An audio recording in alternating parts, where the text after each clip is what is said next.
piece of terrain that will feed the narrative for those players. Your character gains an experience, develops specific powers. Yeah, we had like 28 players in the siege, and it was like, 18 feet long. Players all over the world to literally fight over the same campaign map at the same time. Rules for players exploring a labyrinth. Because when we had to face the God Beast, we were all powered up. There's not enough love stories in Age of Sigmar. The Maw Crusher mating grounds.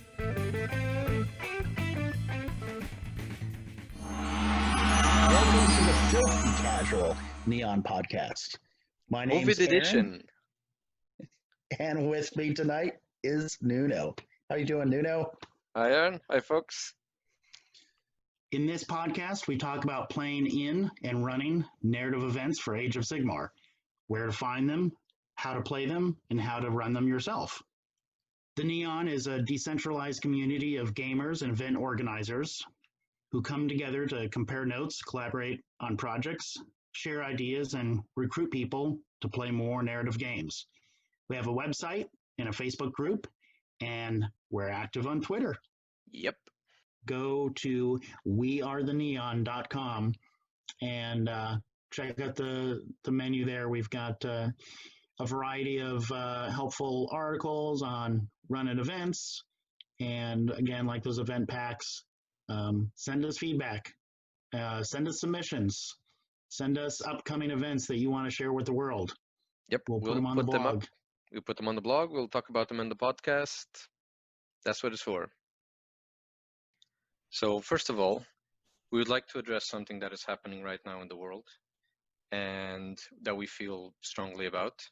And we want to echo the diversity statement that Games Workshop released, that we also believe that Warhammer is for everyone, and that we feel nobody should feel uncomfortable playing this game or interacting with anyone playing, because everyone has a right to be accepted and to have fun.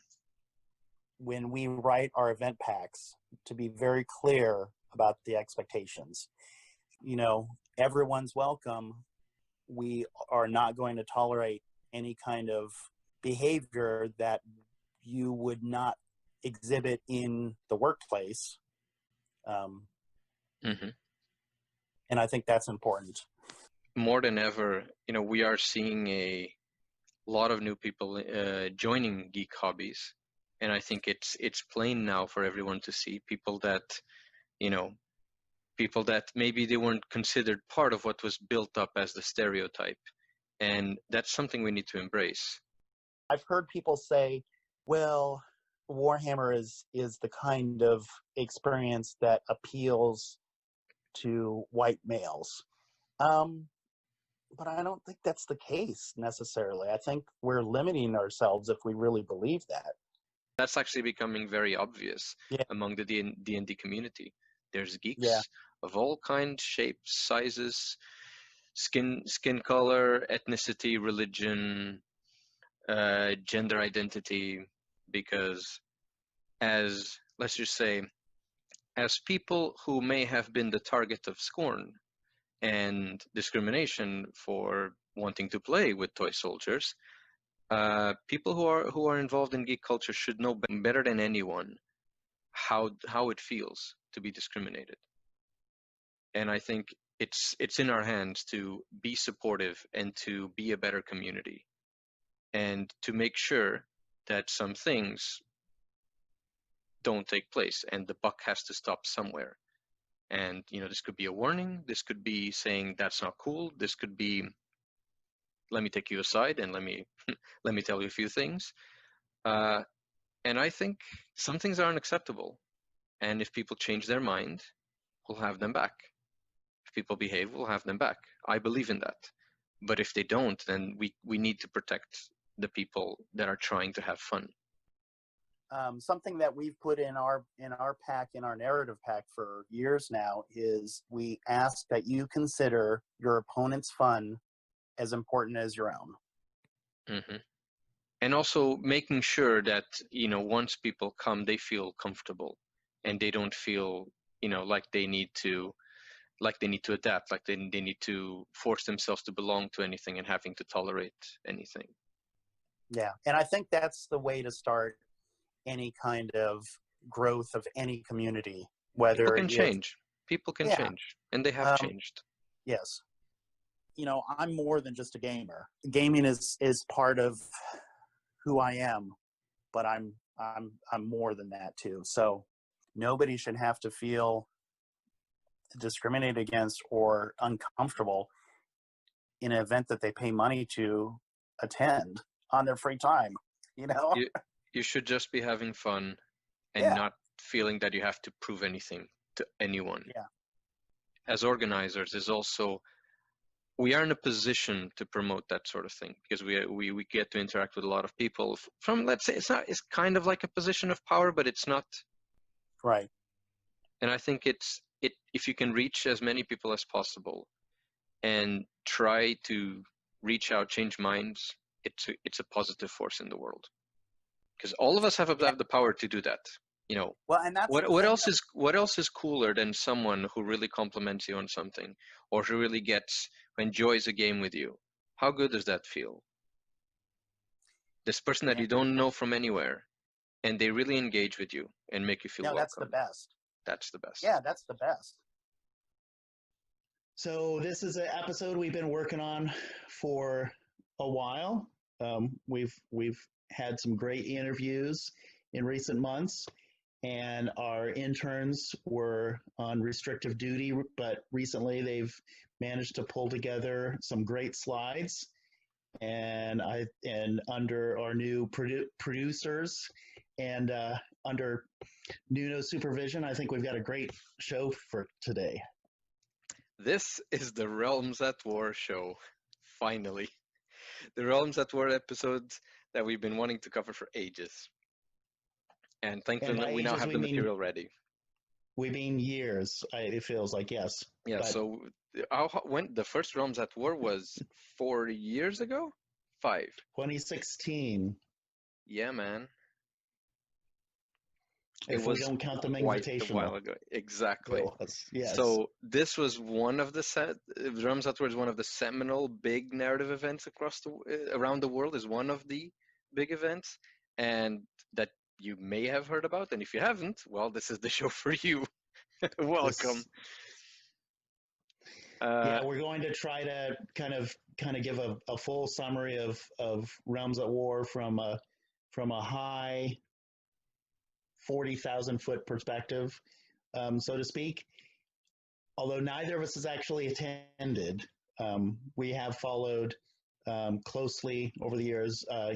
The Realms at War weekend is always one of those weekends that I don't plan to do anything except get up really early on Saturday morning, because those guys are 5 hours ahead, so I can start catching tweets and pictures posted. And they're very active on Twitter, those guys. So yes, you catch especially everything. It's one of the reasons why, if to be connected to the narrative community, you need to kind of be plugged on Twitter, because these guys are on fire. Yes, indeed. Otherwise, and Realms at War is kind of like the event that people want to run. I want to run the Realms at War of the Midwest. They model their event very much after it, or they want to. It's something that inspires people. Inspired all of us. It truly did. And if we'll mention again later on too, but if you want a good review of a lot of great pictures and even videos, when you look at the hashtags for Raw that the guys have done over the years, on Twitter there's a lot of material there to have fun going through. So it was fun looking at it real time, but it's also been fun kind of reviewing it, working on the show too. Mm-hmm.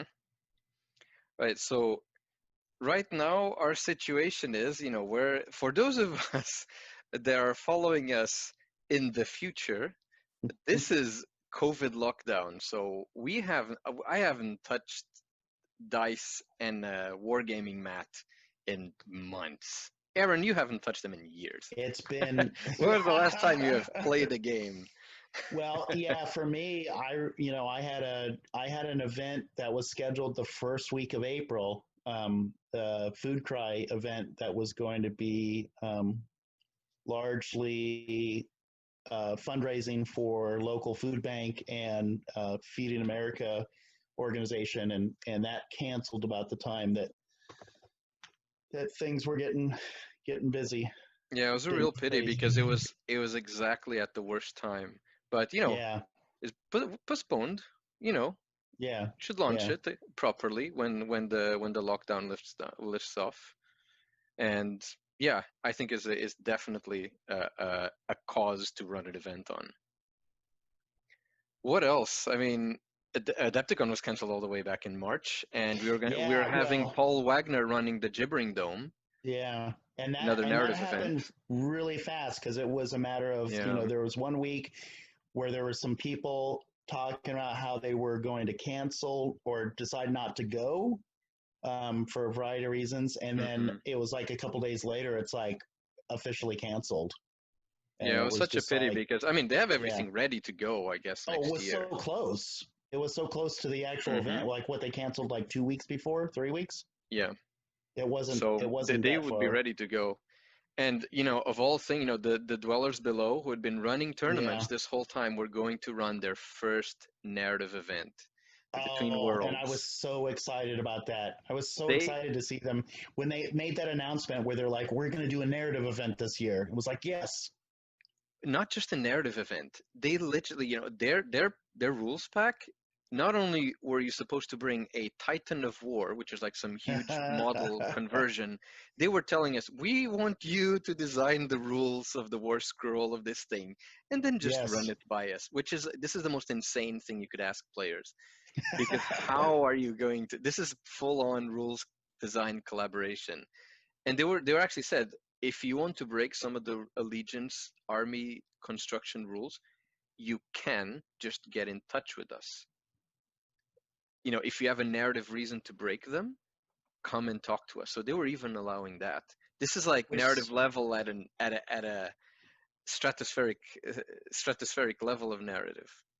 Well, and that sounds like another event that we're going to talk about too. That's definitely encouraged that same kind of, hasn't required but encouraged that level of participation. That's something, we'll talk about.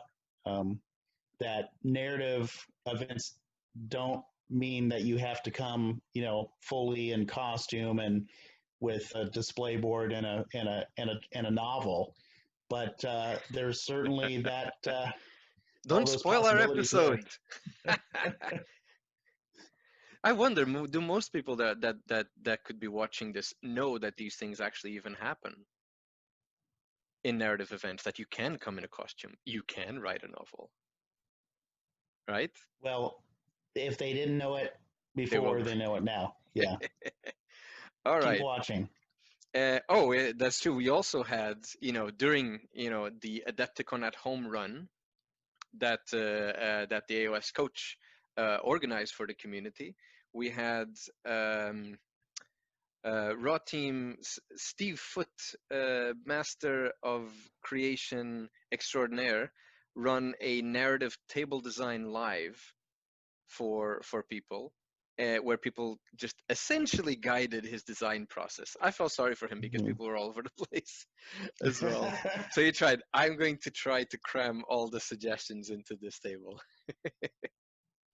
That was a lot of fun. Yeah, that was a great weekend. And, and Coach pulled that together in pretty short order too, because it was events getting canceled, and then a lot of people were like, well, let's do something, and he pulled a bunch of people together and organized it. Yep. It was awesome. Yeah, and when's the coach gonna run another narrative event, huh? The last one he ran was Malign Portent. Who remembers this?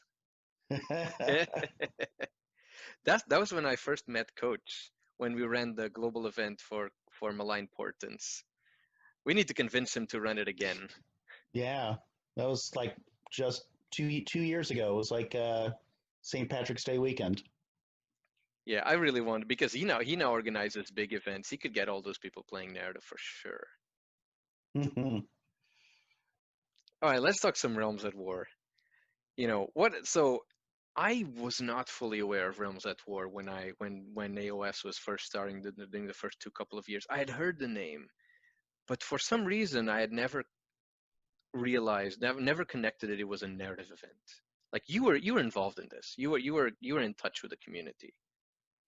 Well, then. I was borrowing material from that first Realms of War event. Yes. Yeah, I think I only heard this in Vince Venturalla's show. It's like, oh, there's sometimes people just say Raw, and then you have no idea that Realms at War and Raw are the same thing. If you're just some ignoramus that is not plugged into Twitter, like me. So I had no idea what this was. I thought, wait, that's just another tournament. Blood and Glory, Realms at War, it's all the same stuff. I had no clue. So very different. So these four folks got together, and were they plugged in to the Neon? What happened first? Was it Realms at War first, and then the Neon? It was Realms at War first, right? Because there was a recent Mitzy and Jimbo show where they actually talked to the mysterious man himself. Yes. And the elusive Ming Lee. Yes. And that's the thing. Yeah, I mean, they have very complementary skill sets, because they all like to make tables and design rules and have space to store the tables. Yes, and the fact that they come together year after year and work on this event is amazing. And we've mentioned it before. I'll mention it again that I'd really like to see Warhammer Hero Award go to Team Rossum. I'm extremely proud of what they've accomplished, and that they've very visibly carried this banner as an example of this is what you can do. And maybe you can start small, or maybe you can have a lot of people that already have the resources, but you can get this to work, because you just gather your community, which is what they did. So we will go over each of the Realms at War events that happened across the years, and what were the innovations that each of them included and developed. And we'll also have commentary from the demigods of the Team Rossum on what was going on to their minds, and as how they were developing the rules and how to engage the community and to create the tables that they've used to make the events come to life. We kind of all came together under an event that Ming, one of the team, put together, which was the Ming Invitationals. So he just invited a bunch of mates together, and we went to a venue. There was say about 25, 30 of us.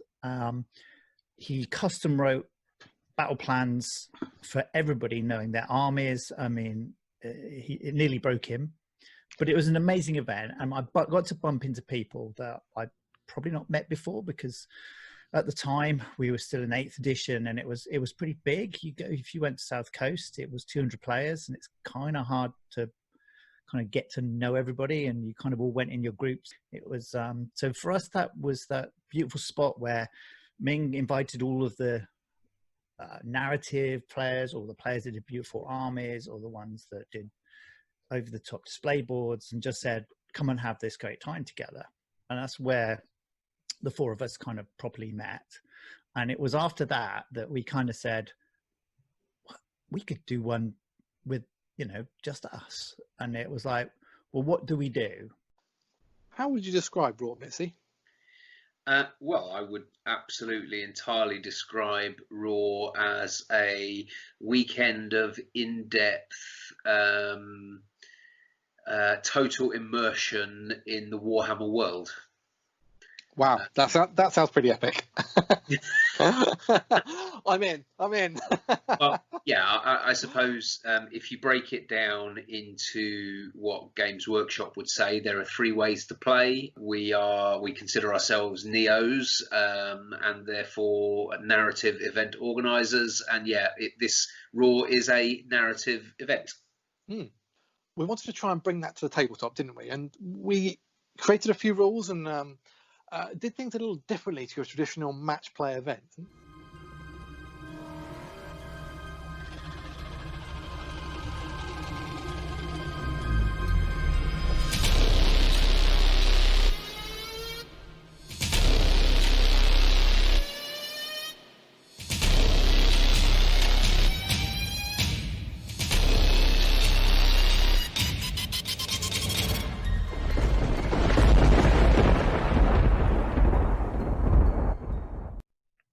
So it started all the way back in 2016. So this was the second year, or was it like 1 year after Age of Sigmar had been launched? This was like a year after, so October of 2016.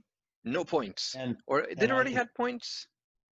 Yeah, this was after the first General's Handbook. I see. Okay. And I think I don't know if it was actually Halloween weekend. It may have been. What I'm impressed is that when they first ran this, they made sure to reach out to a lot of people.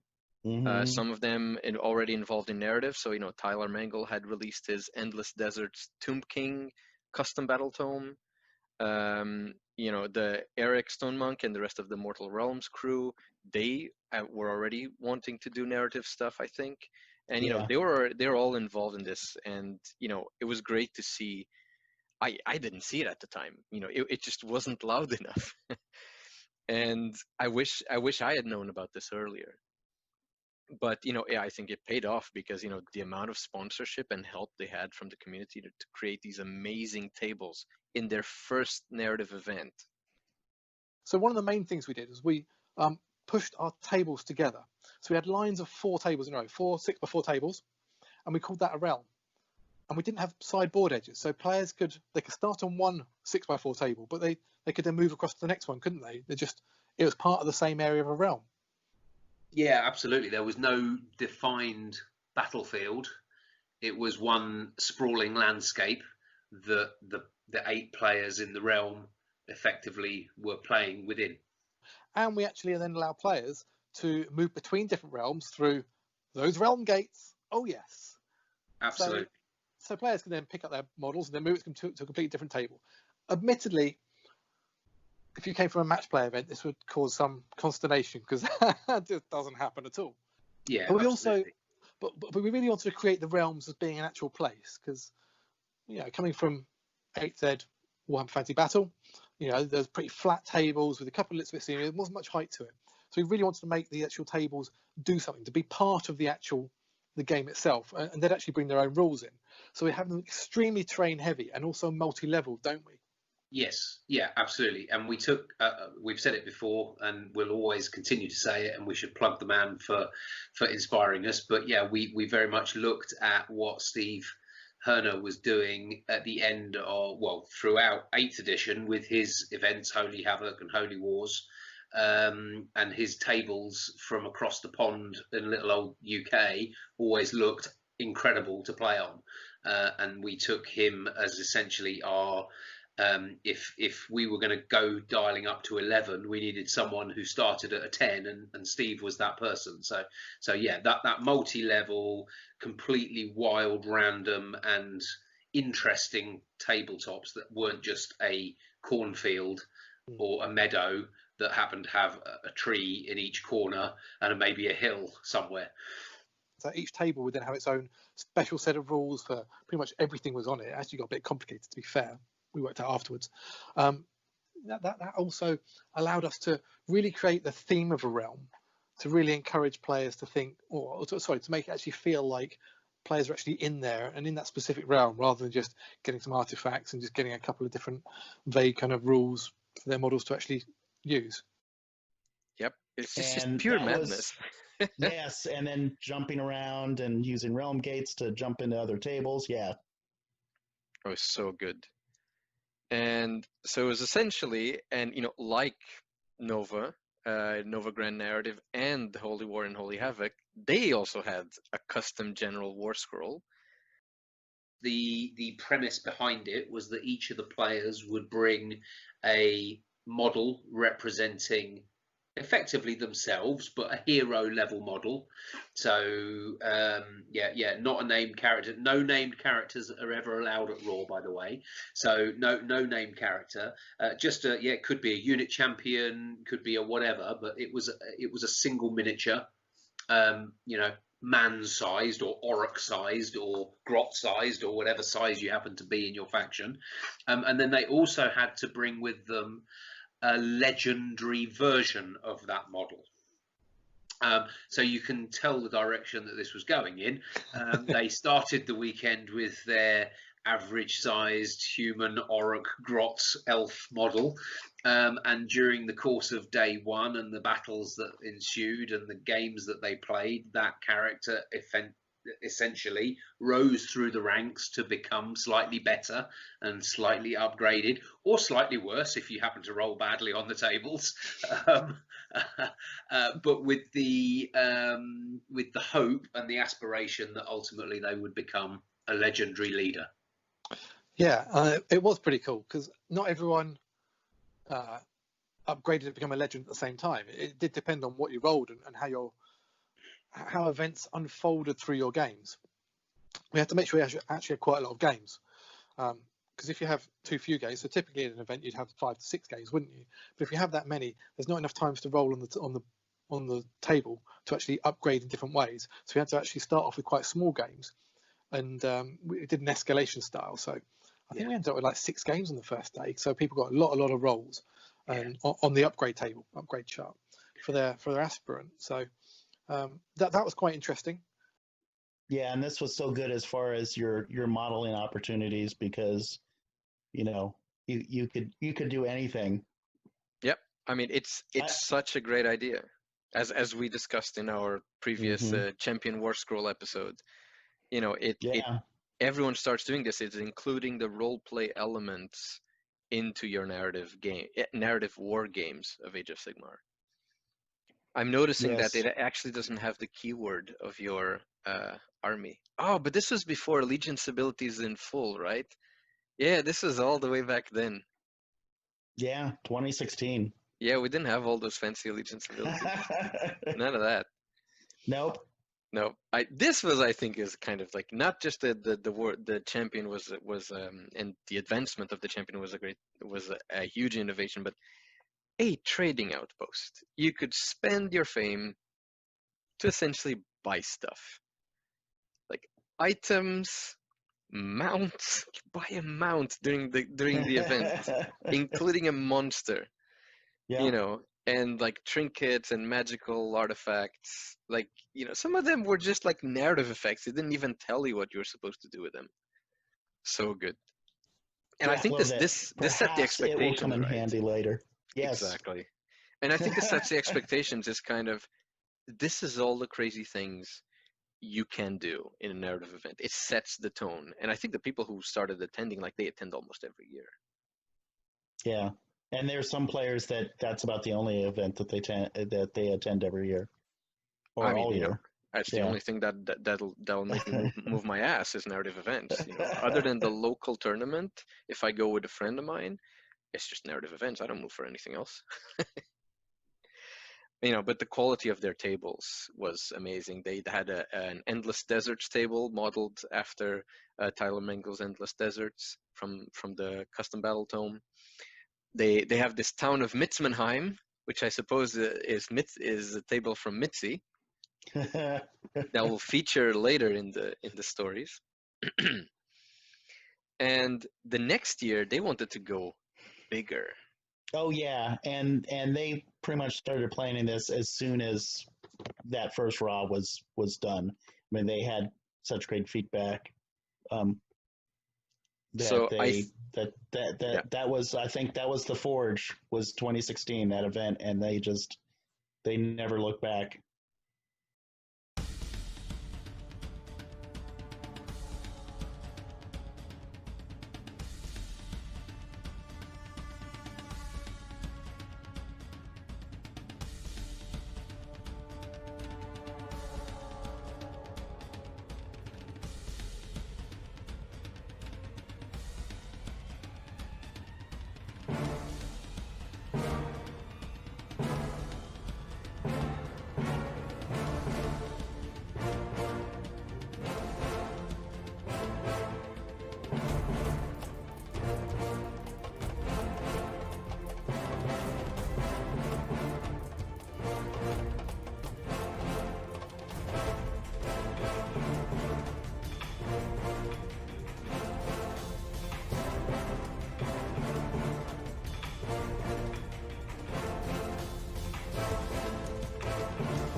this was roughly when the God Beast, a Realm Gate Wars book was released, and they just said, we just need to build something big. So this was all about the Leviathan. They did such a good job with, like, they kept it so under wraps. It was like top secret. I love. Go ahead.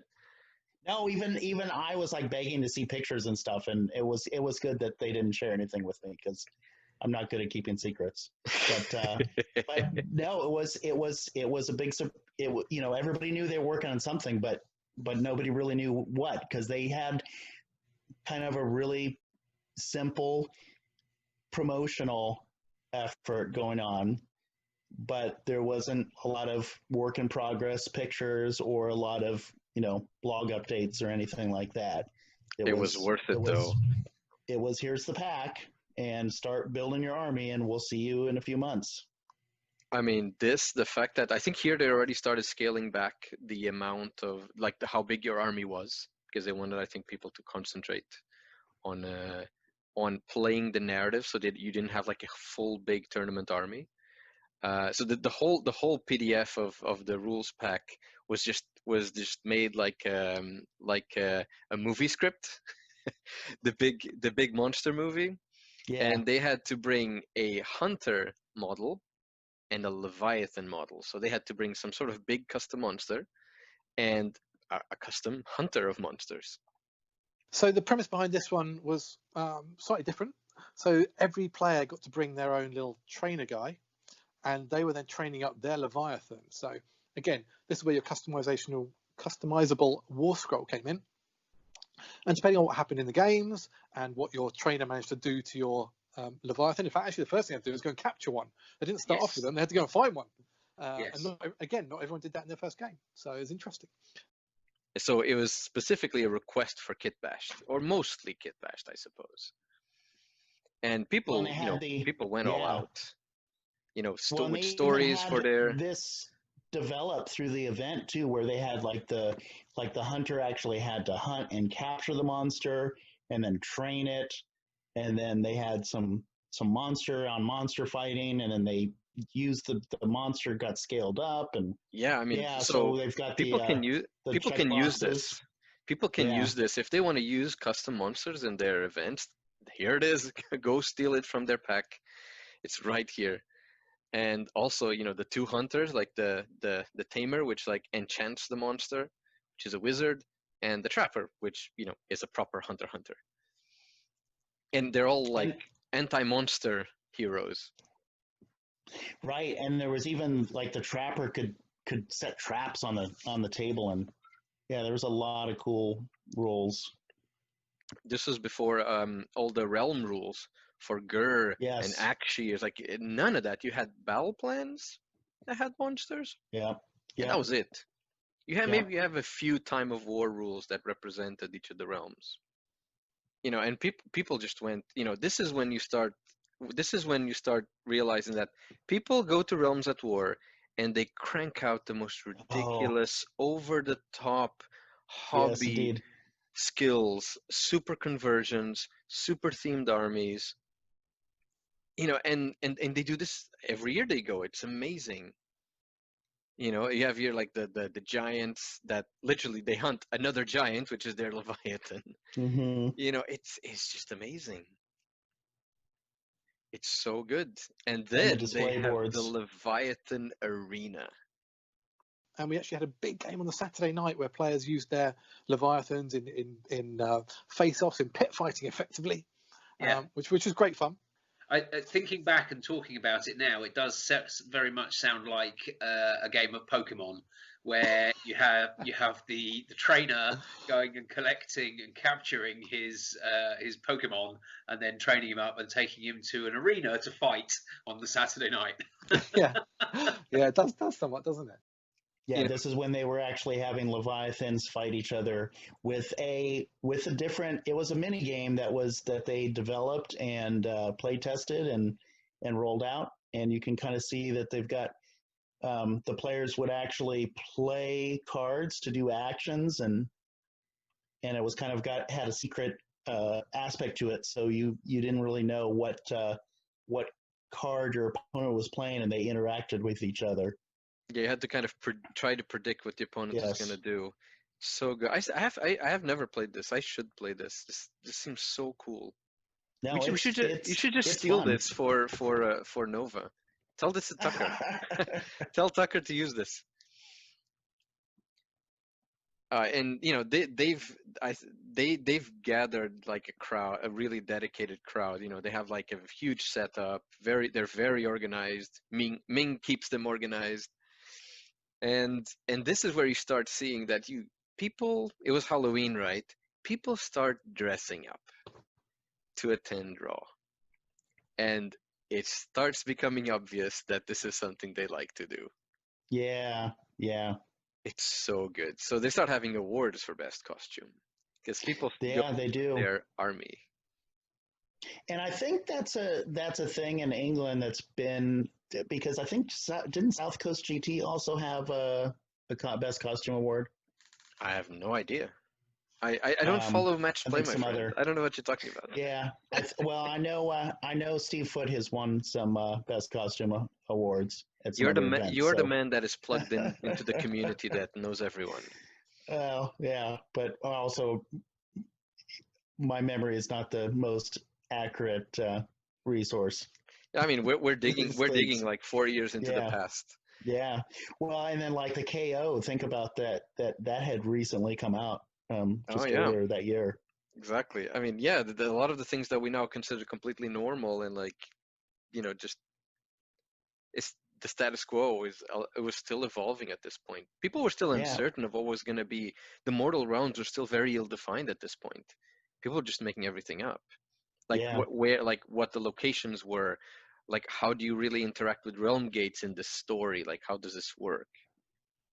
Well, and I remember when the Caradhran Overlords kind of was revealed and rolled out, and it was like, there's an army where it's just sky ships. This is crazy.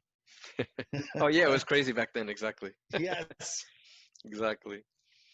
And the thing is, if this event wasn't over the top enough, this is when I really started getting plugged into the Neon, because at this point they were already kind of involved in the first Coalescence, if I'm not mistaken, right? Yes. So in the Coalescence 2017, so I started seeing glimpses of what they called the Realm Beasts, and this is when I really felt this was a surprise to everybody, because it was like they were brought out either late, you know, between Saturday and Sunday. So when the players came in on Sunday morning, you know, these things were set up on the tables, and they're like, here's the battle plans for the day. Yeah, so this is what you came for. We said it was going to be Leviathans. You just didn't know it was going to be these. Day two, there was a little bit of surprise for the players, something they didn't know about. So when they walked into the room on the Sunday morning, into the game hall, what did they find on the tables, Mr. Mitzman? Well, they found the Leviathans. So they thought they had been training up Leviathans. Their monsters were Leviathans, but that was not true. We had built enormous realm beasts, we call them, and these were literally the size of a table. You know, these were huge creatures. Trying to explain how big they are. I mean, the big rock monster, that must have been what, 3 foot by 2 foot by 2 foot? I would say it was about 2.5. Yeah, about that. 3 square feet, something like that. Yes, it was huge. So we had a big rock monster who was kind of like a rock gorilla. We had a fire salamander. We had the Kraken. What else? The Kraken. We had the tree sand woman. Genie. Yeah, and the sand genie. So yeah, these were all huge. And each of these Leviathans had their own rules. And what actually happened on day two was it was a giant game of triumph and treachery. So the players were allocated realms to go to. So we had about 7 or 8 on each one. And all of them were kind of fighting against the realm beast effectively, which was actually unkillable, but had pretty brutal rules. So it could wipe out loads of stuff, but they could also fight each other. And they kind of made their own stories. And there were lots of interesting epic ones going, with some people completely ignoring the realm beast and just going for someone they didn't like being, you know, for fun. But also other teams that then actually ended up working together to drag realm beasts through realm gates onto other realm tables, which was incredible. Yeah. I think we did we not have one realm beast slain? Oh, I think we did actually. Did the rock monster go through? And yeah, I'm fairly certain that Adam Kunis was the mastermind behind trying to get Realmbeasts slain. But well, that was the players creating their own rules. You know, creating their own story within the framework that we had constructed, which is exactly what we want from Raw. You know, we're there to provide the guidelines, and the players can fill it in. The thing is that it was when I finally saw these pictures up that I really became keyed into narrative, and I understood other people were doing this, because I had no idea other people were doing narrative games, narrative events. And when I saw these things being done, I said, damn, this works. This can work. There are people doing this. Well, and Paul with his Wizard of Oz themed army was awesome.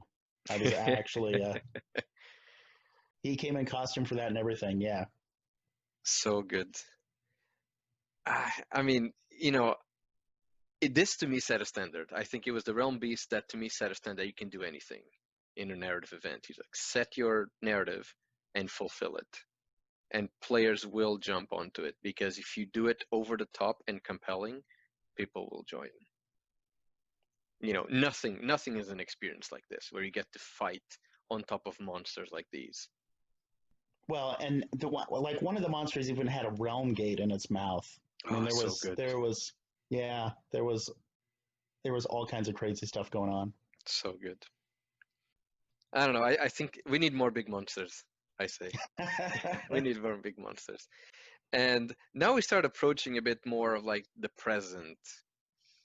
That you know, people have seen more of these pictures, which was Raw 2018, which was the Aethermy.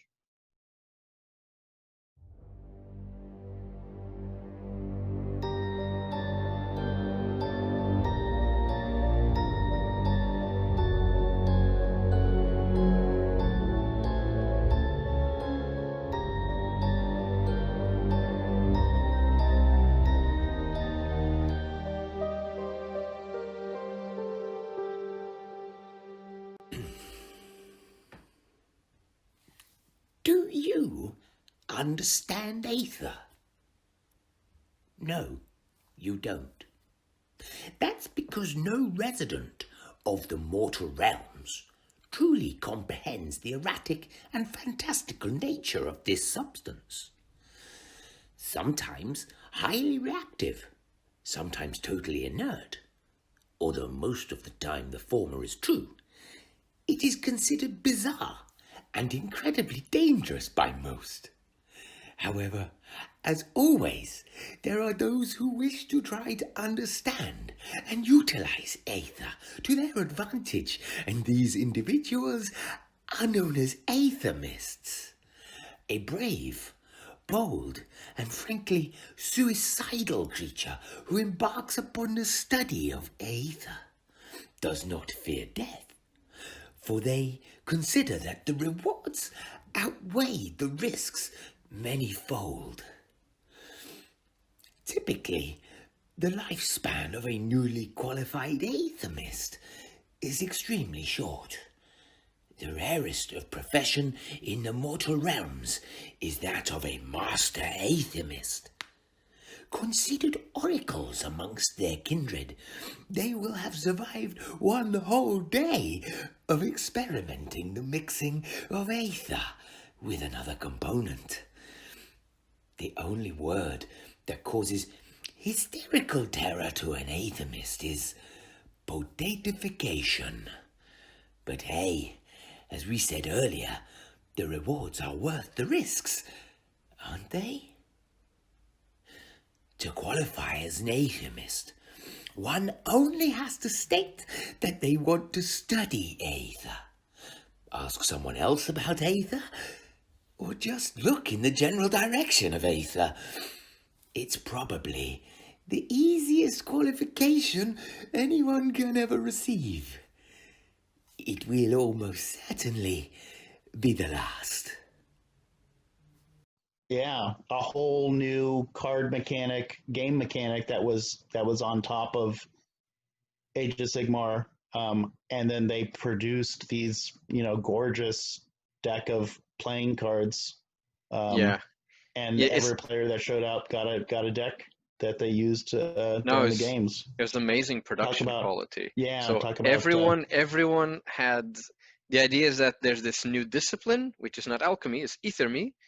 It's like a new magic phase where you mix components and you have to kind of roll high and pray that you don't explode or be turned into a potato. And the whole shtick of the event is that guilds of these Aethermists were going around the realms gathering components and trying to outdo their rivals, and then pursuing goals with the rest of the armies that accompany them.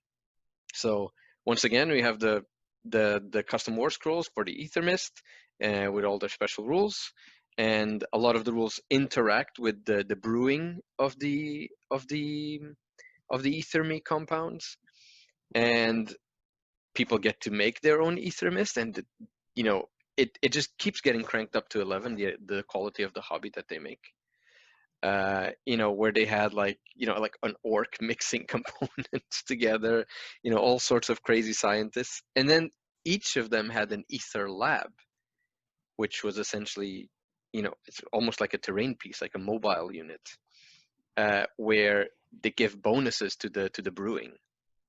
Each Aethermist had to have a lab, a laboratory, and that could be a wagon, a flying thing, a carriage, giant creature, whatever it was, but it's where they did their experiments. And everyone came up with these weird and wacky things, but again, there was an exact scroll that made them all the same, and people made them all beforehand. And I have to say, it was one of our most inspiring moments as a group, as a team of us, is when we said, can everyone put on the table all your labs? And it was just so many things, like giant mushrooms with teams on board, half a ship turned down with a little glowy, flickery light in it. It's like the imagination was fantastic. And there was a lot of variety to that too. Yeah. I mean, you had so beautiful rolling ether labs and flying ether labs. The ether labs, I think, is where you see a level of hobby dedication that everyone had their own, some big, some small, but they were just amazingly beautiful, so creative. I mean, these are some of the most cool kit bashes I've ever seen, and the thing is, they fit thematically what they're meant to be. They're an Aethermy lab. So help me out here if there's something that I if I don't get right. So to make the Aethermy work, you have these cards, which I suppose you get each round or turn, and you get to mix them, one ether, one focus, and one compound. Right, but I think you could use up to 3 compounds, so you can actually build up your rating to improve your chances of pulling it off. But then and each of the cards. I believe once it was played, you couldn't play it anymore. So it was. I see. So you spend the reagents. Yes. Oh, so you spend your safe reagents first, and by the end of the game, you only have the really dangerous ones. So you just boom. That because so the reagents change your difficulty modifier. You roll a 2d6, right? Yes. So when they actually came along and played the deck of cards and realized, oh, actually, if I do play this card, I just die. But actually, that could be the winning card. That means it's a whole string of this goes this triggers this, which plays this last card at the end, and boom, but I win the game. Oh my god, this must have been so fun to literally watch people. Well, I have nothing left. I guess I'm just gonna brew this. Oh, it must have been hilarious. I don't know. And you see the returns of certain armies.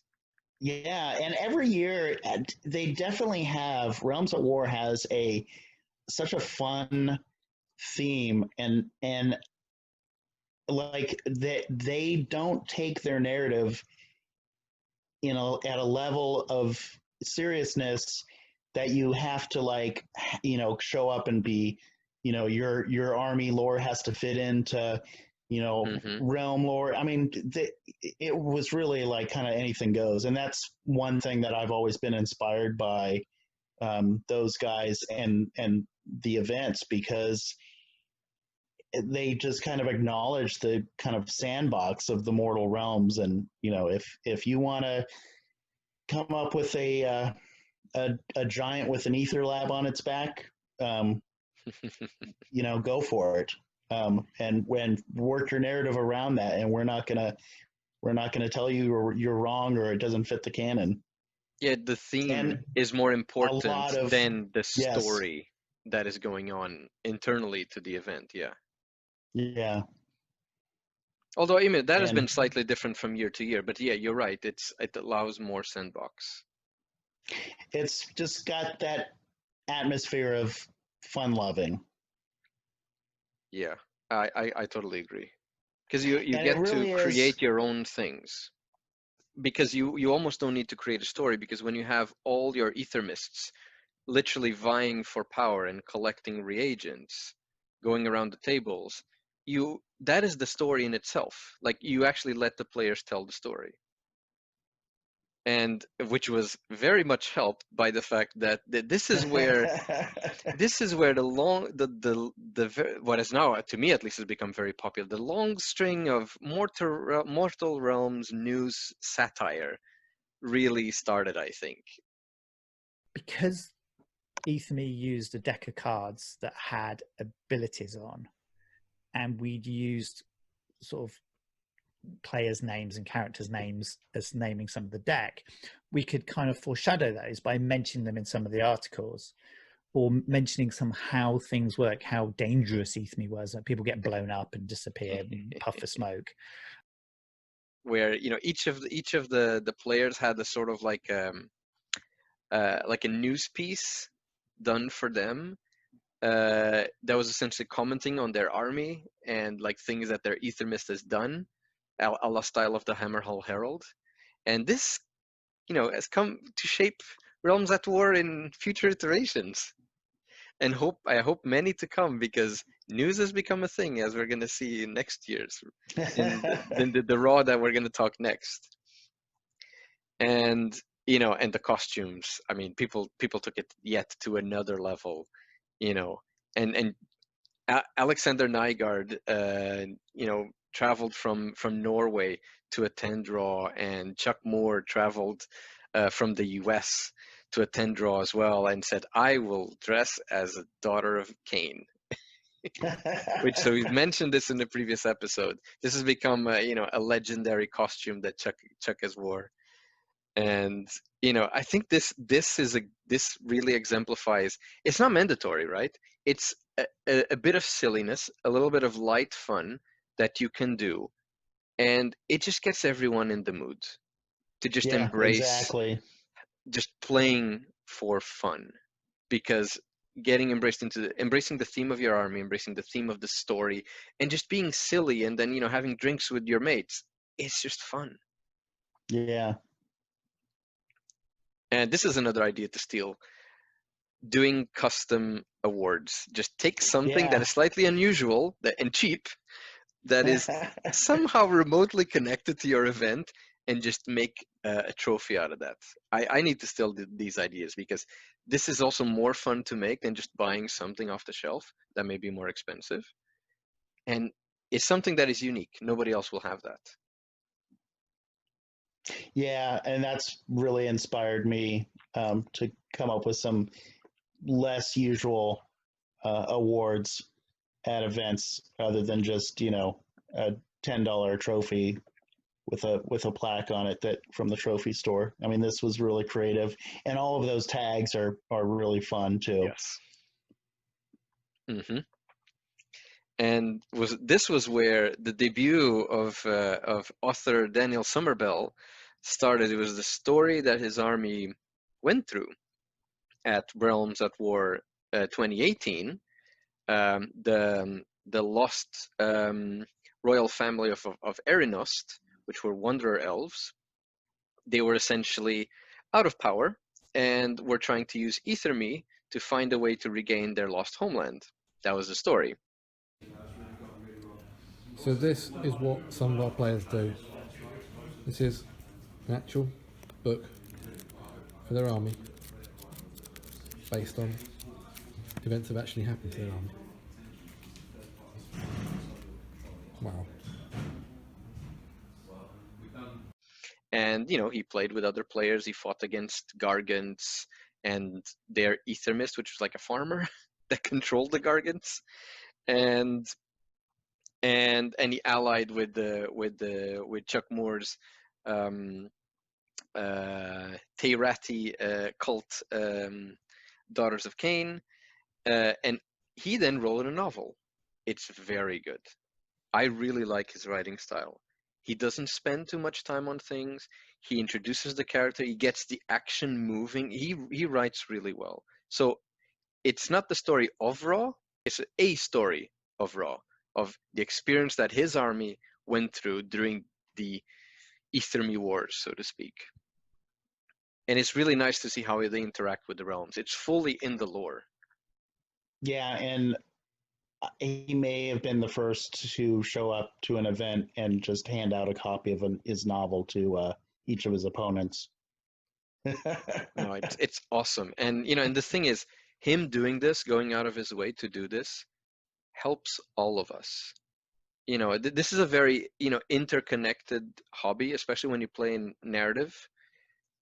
The costumes, the writing, the story, the hobby, it all connects back to the same thing. We're having fun and telling a story through playing and in our models themselves.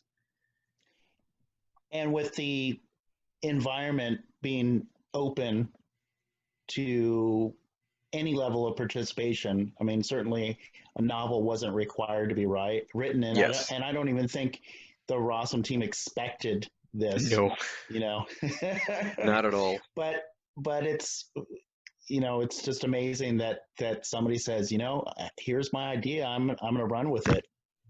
I mean, there were players that brought narrative along with rules. There was even some I know there was at least one player that had like coin that he would give his opponent, that his opponent could spend on like command abilities, but it would affect his units. Yeah. I never got to hear that one. Yeah. You make your own rules on the spot. Nice. Exactly. I'm giving you this bonus, which gives affects my army in some way. Do you accept it or not? Yes. Yeah, it's such a collaborative event. I mean, it's funny. I've never wanted to go to the UK before in my life, but now I do. But well, at least something if it happens to be in October. At least there's one thing that makes you want to go to the UK, Aaron. At least one. Yes. And then it's going to become important in further iterations of Raw as he becomes a bit of a master, narrative inciter in Raw 2019, Uprising.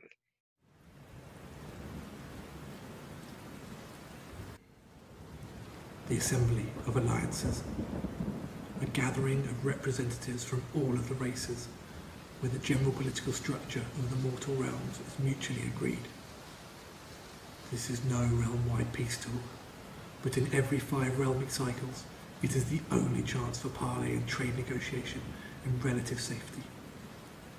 Informal non-aggression pacts can be agreed for a specific period. Sham battles are occasionally proposed to demonstrate a false preconception of military might to the local populace. And in darkened corners, unexpected changes in leadership are bartered for remuneration by those who should be serving the interests of the chosen target. Despite the plotting and scheming, in general, the powerful believe that the system works, as for decades they have retained their influence over the species. In any case, no army is vast enough to hold sway over the entirety of the mortal realms, and so the ultimate fight will be with words and votes. To break the cycle, the common people would need to convince, coerce or corrupt enough representatives to follow a new way of thinking. And until recently, the mortal realms has not seen a charismatic central figure bold enough to garner sufficient support for such a revolution. Brightmane has stepped onto the arena floor with a vision of a new future, one in which he will become a major power in the mortal realms. But the incumbent leaders, led by Dracothfoot, have no intention of relinquishing the mighty price which they already hold. The assembly of alliances, that is where the mortal realms will be won or lost, and the story will begin with the uprising.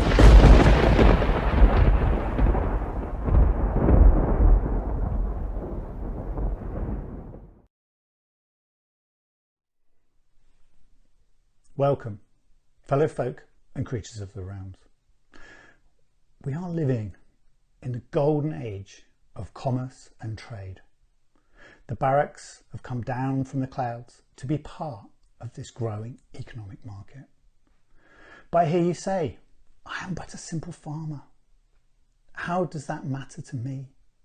Well, I say to you, John, this is the toil and sweat of every one of us working together that allows the tiny ties to be collected and used for the benefit of a better society.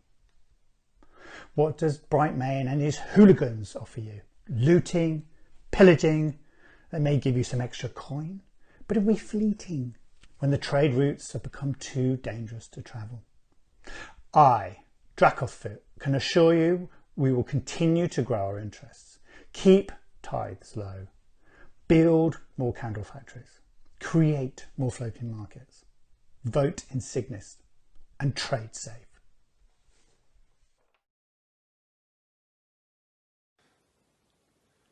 Welcome, realm dwellers. Dracothfoot says you are living in a gold age of commerce and trade. What do they leave you to trade with? The broken, bruised fruit, the weak and sick livestock, the dregs from the barrel, the mould from the cheese. They leave you with nothing but the weeping open sores as you work your fingers to the bone. The insignists lead you to believe that the toil and sweat of every one of us working together is the benefit of all. And yet it is he and his loyal followers that are reaping what you sow. Dracothfoot calls us hooligans. I call us realist, and I, Tarnos Brightmane, will light the pyres that you can follow, returning trade to you all. Trade free. This is probably, I think, the most hilarious raw that they've come up with, for sure. So yeah, the promotions for this were great. Like, so this is kind of like they did it like a book promotion. They really tease it out. It's really a lot of fun because they come out with the name in the early part of the year. And then, every once in a while they'll release a video, or then they'll release some details from the pack and kind of build up to it. And it's really, really cool to see. No, this also, this came at the right point. So they came up with the idea of there's upheaval in the realms. There's people that are upset at the current leadership of, I guess, the free cities, the people of the realms, the leaders of the realms, the tithe masters that collect money for Sigmar and whatnot. And this are the insignists, which I guess is because of the banners they have. And a lot of people start becoming unhappy, and these are, so-called rebels, upstarts, and essentially they call for a snap election to decide the fate of the realms. And this is between two characters, which are Tarnos Brightmane and Jarek Dracothfoot, Brightmane of the Pyre Starters and Dracothfoot of the Insignists, who are, the status quo, the elites. And essentially, it's essentially the populace versus the entrenched people in power. And they just hammed it up. They just went full steam ahead with political satire. So Mitzy played Tarnos Brightmane, and Steve Foot played Drakketfoot, and they fully incarnated these characters during the event. And this was happening at the same time as the UK election. The UK election after the Brexit vote. So there was a lot of inside jokes that reflected to what was happening. I mean, I lived there. This was an insane election. Nothing made sense. It was clear half of the things people were saying were just bald-faced lies and sort of, face-saving platitudes. And they just leaned into it completely, and they just went off on Twitter. It just took a life of its own. I mean, with kind of giving platform speeches to their followers. So good. Inspiring words and short videos. It was so good. And, and this is where you start seeing Daniel Summerbell, starting to, show his support for Drakketfoot and the Insignist, and start smearing Brightmane and the Pyre Starters. It's however bad things are, it's always possible that change might be worse. Yes. I mean, this is the best political satire for the UK. And then Ming, trying to stamp some order into the place. An immediate investigation has been called due to allegations of illegal voters. And this is just the kind of thing you were hearing in the UK at that point. It's so good. And everyone joined in. You have Stone Monk Gamer all the way from the US. He wasn't participating, but everyone jumped in. And and you look at those dates, that's July. That's, months ahead of the event. Exactly. And, and then the images start rolling in. So this van here, this crappy van would say, we send the Insignis money and let's fill the Gyron Health Service instead, vote for the Pyre Starters. For those who are not British, this is a riff on Boris Johnson's let's fund the National Health Service battle bus, where they went on campaign, which was a lie. Eventually that money couldn't go to the National Health Service at all. So this was a complete riff on what was happening in the UK, and it was so good. I laughed so much with this. And more Twitter stuff where everything that Mitzy was posting was also picked up by other people and retweeted and commented. And when they started with the newspapers, then Summerbell just went full steam ahead. When they started the newspapers, I felt we had arrived. We had arrived at full peak news satire narrative. So for those who don't know, the Sun is a tabloid in the UK that is very well known for, well, not the most accurate news stories and being very smear campaign against, images that the populace don't like. So you can't trust anything that is in the newspapers. They're just like accusing each other. And they did so many versions. Drakketfoot cuts funding for cowpox program. That the Nurglists are upset about that. Athlete's foot, easy to catch formula, so good. Another joke about the Fire Slayer's oven, of course. Saying that the Sylvaneth are quite upset, and it just keeps going on. Essentially insulting one side or the other. They even go back when Mitzy was selling some of his models. They picked it up and saying that he's selling up the population. You can't vote for him. Purple Sun investigates. How many children does the party leader have? Nobody can say for sure. Drakketfoot Academy, boarding for unwanted children. They leave as children, return as wage earners. So good. They even did a mock-up of what looks like a sort of a secret official communication on the letterhead of the office of Hammerhall Gyron, Ministry of Truth and Justice, essentially telling off the Purple Sun that they hadn't printed the smear articles yet. And notice that they say that it's signed A. Tucker and M. Campbell, which is a riff on Alistair Campbell and Malcolm Tucker. So Malcolm Tucker is from The Thick of It, which is a TV show. They're both spin doctors. One is real, another one is a fictional character. So good. And yeah, it just keeps going. It's so good. They release so many of these newspaper articles on Twitter.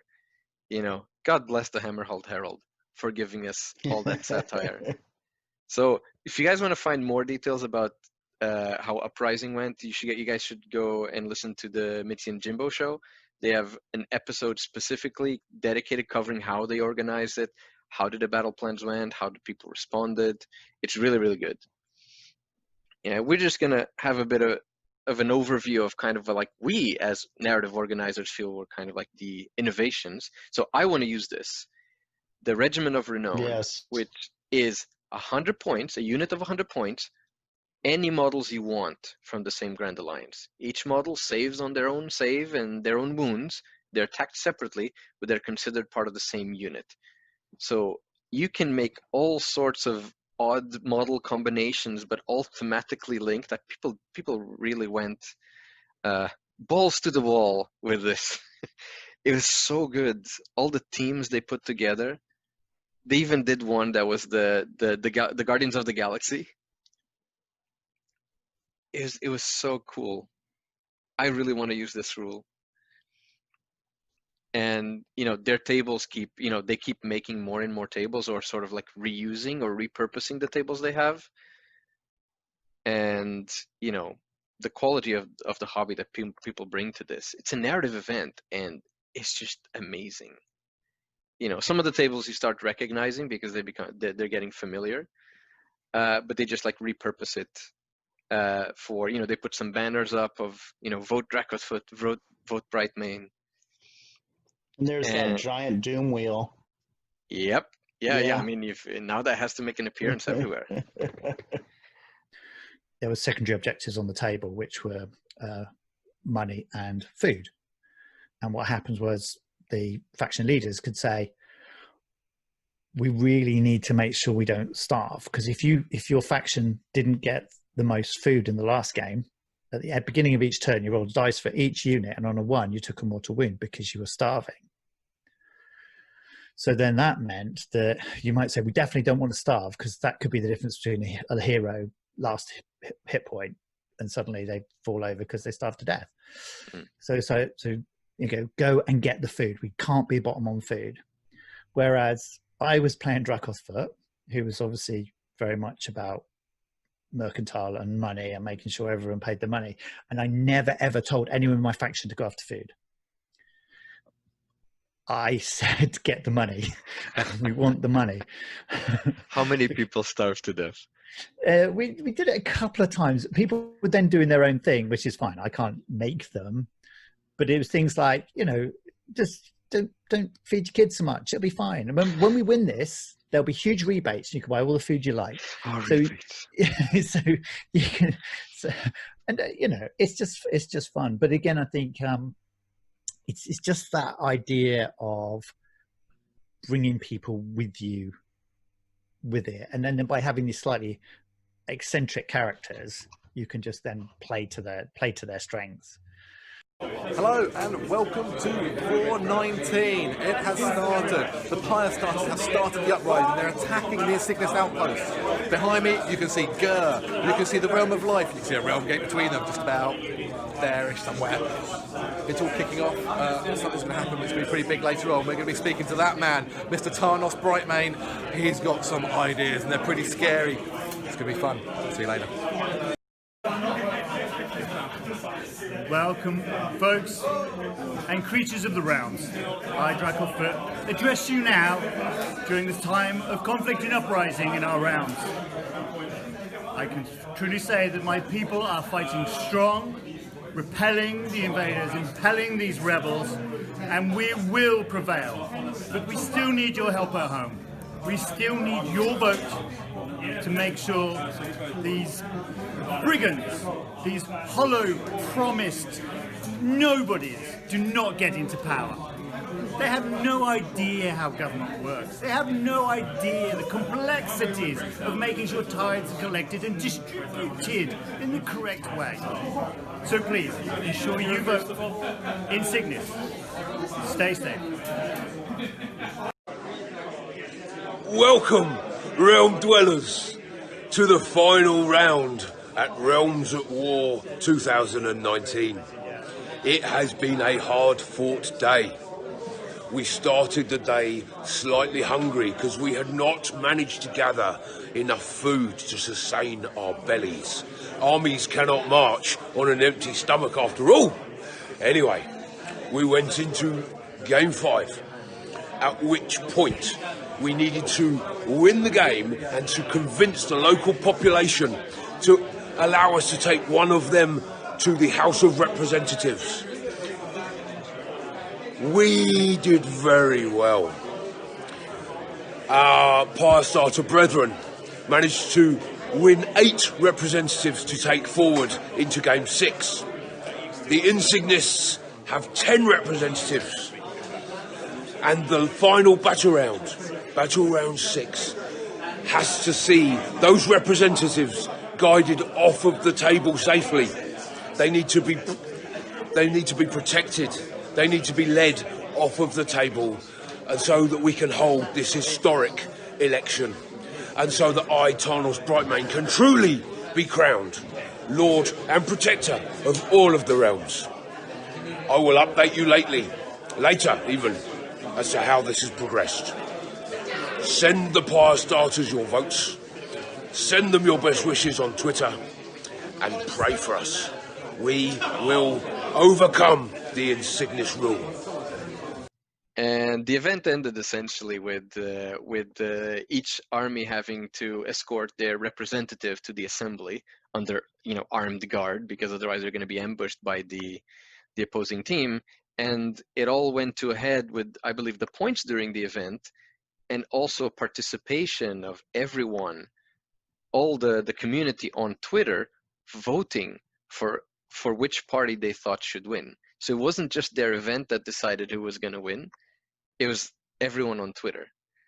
Yeah, that was cool when they had that, we need help, deciding the election by calling on everyone out there to cast their vote on Twitter. That was so much fun. And I cannot believe the level of engagement this past year was so over the top. It was so awesome. I mean, I this was definitely the year when I was so ready to get up at 4:30 in the morning, I think, to start catching the video and the updates. And the costumes just keep getting. I mean, the orc costume is just. I don't know what to say. It's just it's amazing. It's amazing, and this needs to be shared with the world, because if people need to know folks are having this much fun at narrative events. It's insane. So good. And the thing is, the vote was super tight. Yes. It was literally, it was one vote, I think. It was like a tiny majority. So this was like, I mean, that's pretty good. I thought like it was kind of like shift one way or the other. But this was like, Dracottfoot, the Insignis won by a tiny margin. Yeah. A tiny, tiny margin. So, no revolution in the mortal realms. Things stayed the same, I guess, kind of like what happened in the UK. Yeah. I feel sorry. I'm sorry, British people. I really feel for what happened. I really do. And yeah, I mean, and the thing is, they're keeping these characters.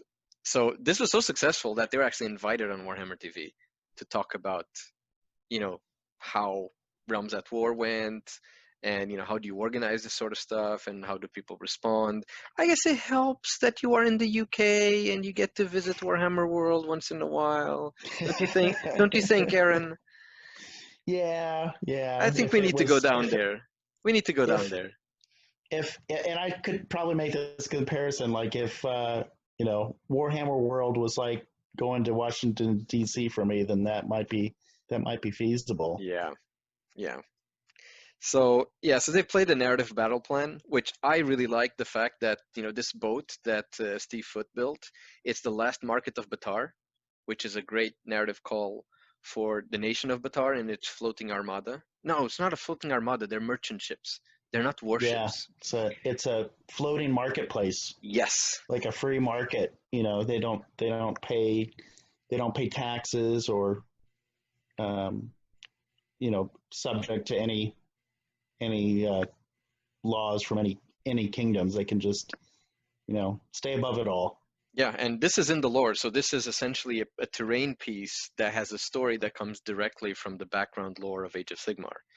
So here they were essentially, somebody was, I think, auctioning off a maw pot, and apparently the Pyre Starter were getting in to try to secure the maw pot before the authorities come in and impound it, which is great. It's once again the political satire.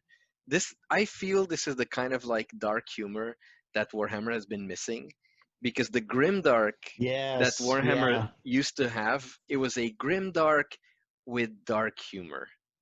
Yes. It wasn't, this sort of like hard-boiled, oh, everything is super tough and terrible. Yeah, it's super tough and terrible, and we're sarcastic about it, and we make jokes about how terrible it is. And pun names. We need more pun names. Yes. And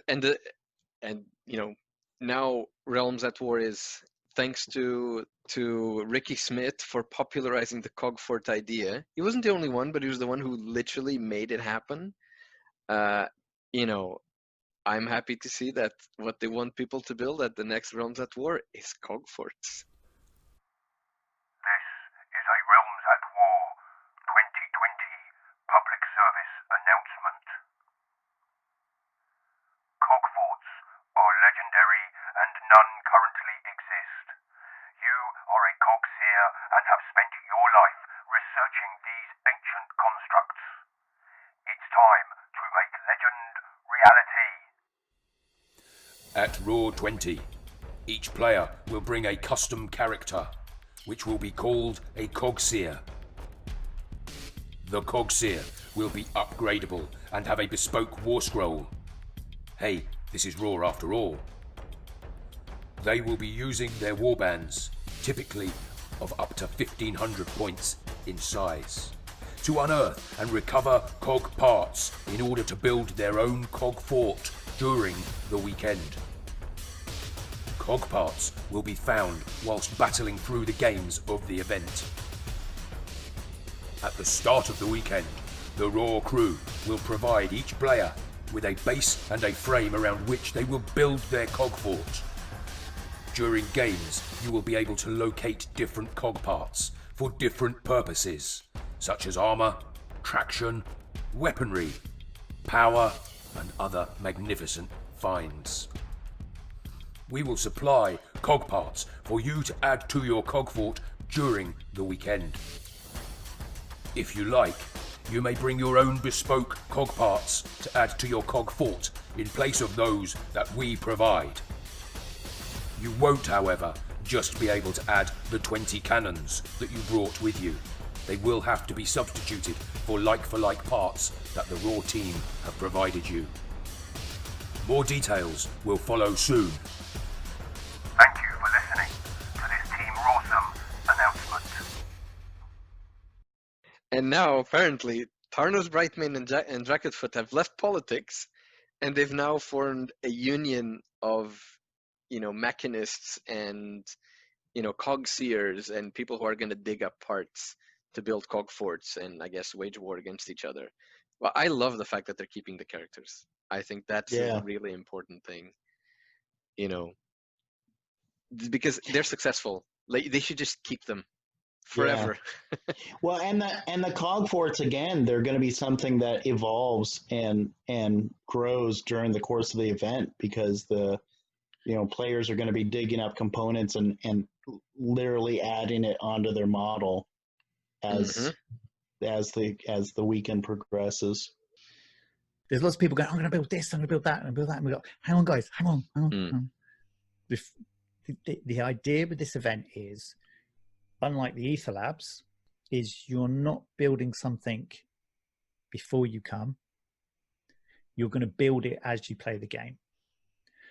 And the implications are that the things you find and the components and modules you add will change your Warscroll.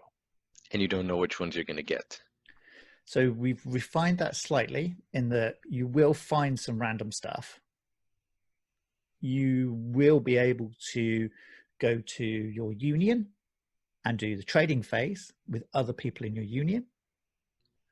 and you will also be able to buy parts from the scrapyard. So you should be able to make the kind of thing that you want. And the idea is you can't have the fastest, best armored, best shooty carrying the most dudes. There's just not enough parts over the weekend.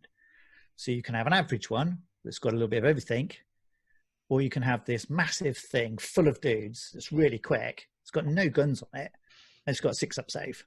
We're supplying a frame. I see. So this is a fixed set of girders. You'll get a set of wheels, and then from that, what you find is what you add. There will be some players that will desperately want to have, for their melee weapon, they want to have a skull full of spikes. That's fine. You can bring that. But you've got to go and find a melee weapon within the dig sites first. You can't just have it. You've got to have found that part or bought that part, and then you can put your own on.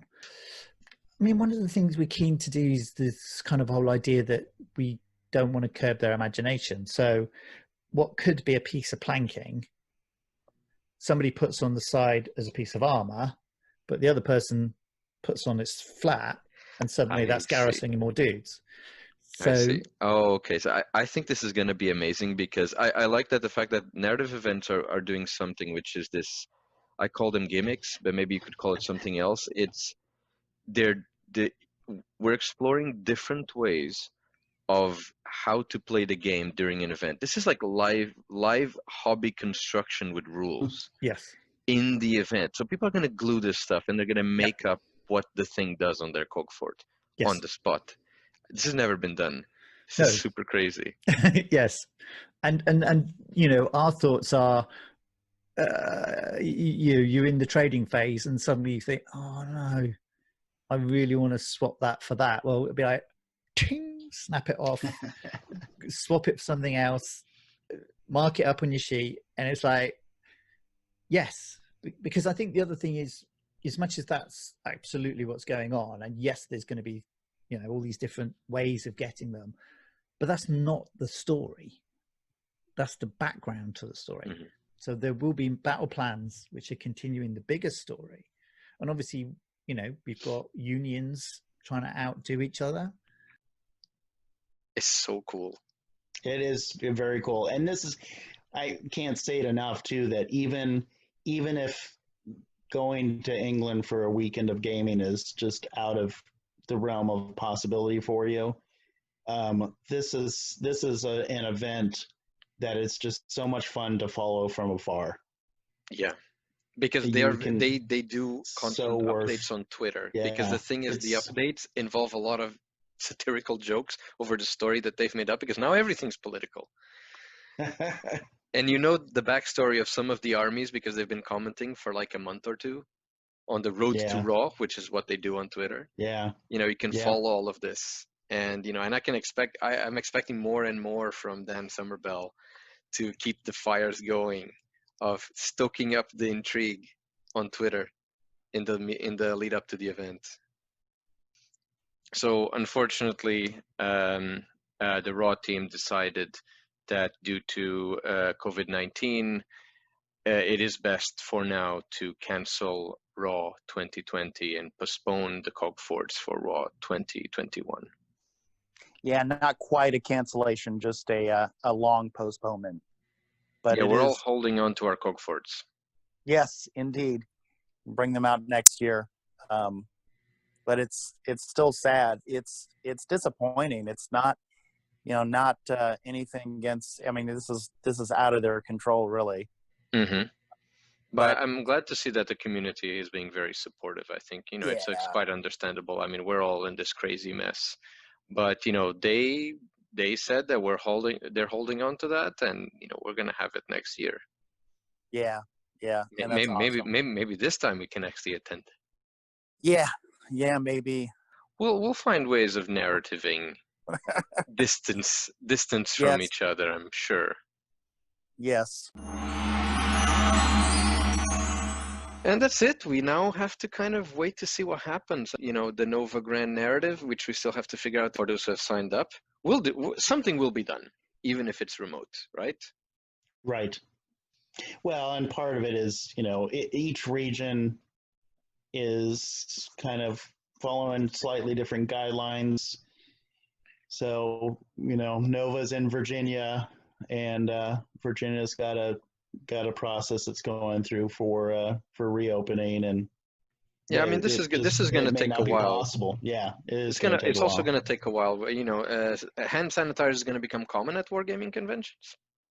Well, so it's funny because, like I joked with Steven, who runs the Kids Hammer events at Nova, and we were talking about this like back in March when we both kind of stumbled on this. He posted in the group, and he's like, it's awesome. Unknown benefit until now about being a tabletop wargamer is I just unpacked my bag that I had used to transport my armies, and there were 2 bottles of hand sanitizer in there, along with my dice and my measuring gauges. So I had the same thing. I opened up my bag and I was like, "Yeah, look at that! I've got a bottle of hand sanitizer in mine too." Yeah, it's the courtesy that you give to your opponent now. Yes, like take a bit of sanitizer. Yes. We'll see. We'll see. I think there's also many ways that I think we can do narrative play, even remotely, or narrative engagement remotely. And some people have done, Doug, 2+ Stuff, has done a narrative writing contest in his channel like a couple months ago. And people are doing a lot of like narrative model building, like, themed armies and, Ricky Smith's endless conversions. Just keep growing, and we have a also have Warscrolls for them too. Yes. So if you haven't, they're not just counts as for another unit; they are actually original units and original models with Warscrolls. Yeah, we need to talk to Rick at some point about his writing of his custom battle tome. So Ricky has already been interviewed by Warhammer TV specifically on the topic of writing a custom battle tome. So he wrote the Empires of Industry, which is a free cities but engineering-oriented type of battle tome. And I think it's the kind of thing that Age of Sigmar was needing and needs more of it. I mean, they fully embraced the fact that he did a fan battle tome. They don't care. Neither should the community. The community should embrace it. Yeah, it's awesome. Great. I feel really proud that and he's really putting a lot of effort on that. And his hobby is amazing. Is. Yes. Yeah, a good example of, both rules, story, and models contributing to narrative of an event. It's not all just words. And this is something that, I believe more and more talking to people and thinking about is that, if you're a player and you don't have a strength in writing a novel to create background for your army, but you're really into modeling, there's a lot of story you can tell with models on the table, especially when you pull them together into an army. Yeah, that's another episode that we need to do. And some people have really been clamoring for that type of engagement for a long time. Yeah. Tell the narrative in your model. I completely agree. And if you're not a modeler either, there's always cosplay. Yes.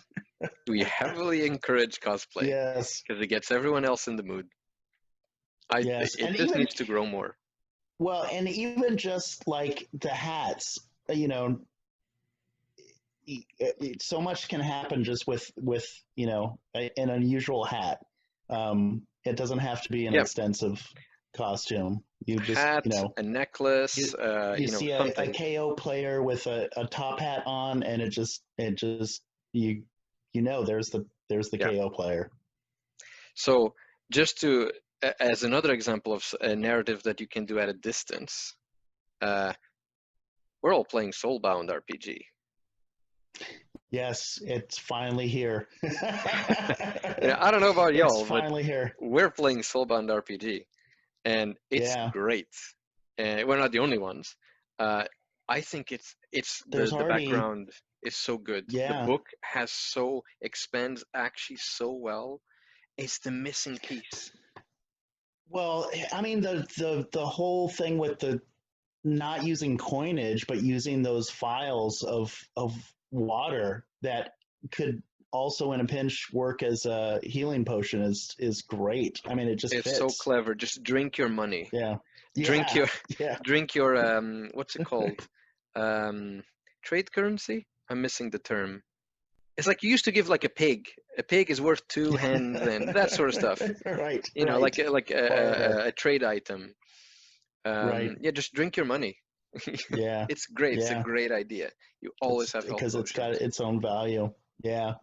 Well, no, but I mean, explanation was I want to see more like complete connections between the lore that is published in Age of Sigmar books, the Soulbound RPG, and narrative events. Right? I'm gonna force you. So Aaron is our GM. I'm gonna force him to visit every single narrative event, location, and theme. I want to see posters for Brightmane, and like Pyre Starters bugging us and giving us pamphlets. I want to see that in the backdrop, and the threat of the Midnight City advancing against the Sigmarites. It's great. You get to put all these things that the community has been building, and you literally get to live stories from somebody else's lore that they've invented. Yeah, the Mortal Realms are such a big canvas. I mean, I remember when I decided to put the Nova narrative in Olgu. Part of that was because there was nothing written about Olgu, and it's a safe choice as well. Yes, no, exactly. You could even set it in actually in some remote area, and it would be untouched. So yeah, it always works. Yeah. Oh yeah, and it's great to see all these different events with evolving narrative behind the event. I mean, Ra coming up on 5 years is incredible. Yeah, I mean, they're an inspiration, and the way they work as a team, each has their strengths that they contribute. They have a lot of terrain. They come together. That's the thing. It's hard putting an event together and getting all the terrain for it. When you're mates and you have a team and they all help, I mean, it's just great. And I'm so proud of them and what they've been able to show people. They just need to be shouted to the high heavens, because there are still people that have no clue who they are and what they've done and what people could be doing in their own local store. Right? Yes, Team Rawsome is my Warhammer Hero nomination for 2020. Next Warhammer Hero, definitely. And I guess that's all for this episode. And when are we going to Raw? Definitely not this year. 2021.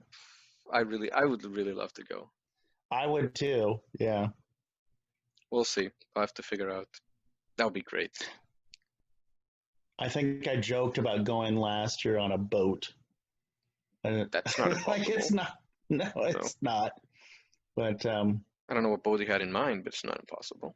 But like I said, though, too, it's such a fun event to kind of follow along from afar. They do so much public engagement that anybody can kind of follow along and participate, and it's fun to see some of the players, really participate in that and take that on. It really is a good example of, you get out as much as you put into it, and you can it can scale up from just going and playing some fun games to costumes and novels and cog forts. They're covering all their bases. It's great. Yes. It's great. All right, and we'll be back next time with something new. And take care, folks. Yeah, thank you for joining us, and hopefully you've learned something new about Raw, whether you've been or not. Most people watching probably haven't been. Tell all your friends. Yes. You know, this if there's an example that some people have heard of, even a smidgen of it, it might have been Raw. So tell your friends; they should be able to find it. Well, and don't be intimidated. I Yes. know I talk to people that see what happens at Raw, even from afar, looking at it. It just looks so kind of overwhelming. And to think about running an event, because naturally you think like, well, I want to make the Raw of the Midwest happen. But start small. Start something simple. Make your own thing. Start small. Make friends. Ask for feedback. Come and bother us at the Neon, at the Facebook group or on Twitter. Absolutely. Send us an email. We've ran narrative events. No other people have ran narrative events. I mean, this is totally doable. We've done it. Yeah. It's just a matter if you want to try your hand at it and try to run your own event that would one day reach the scale of Raw. I mean, that's how you get started. I'm still striving for that. One day the scale of Raw. Aaron is the most underground punk rock. Like, it's ridiculous. The Nova Grand narrative is over the top. And he keeps being modest. It's ridiculous. I have a great team. All right. Take care, folks. Stay safe. Thank you for joining us. Stay safe and roll high and prosper.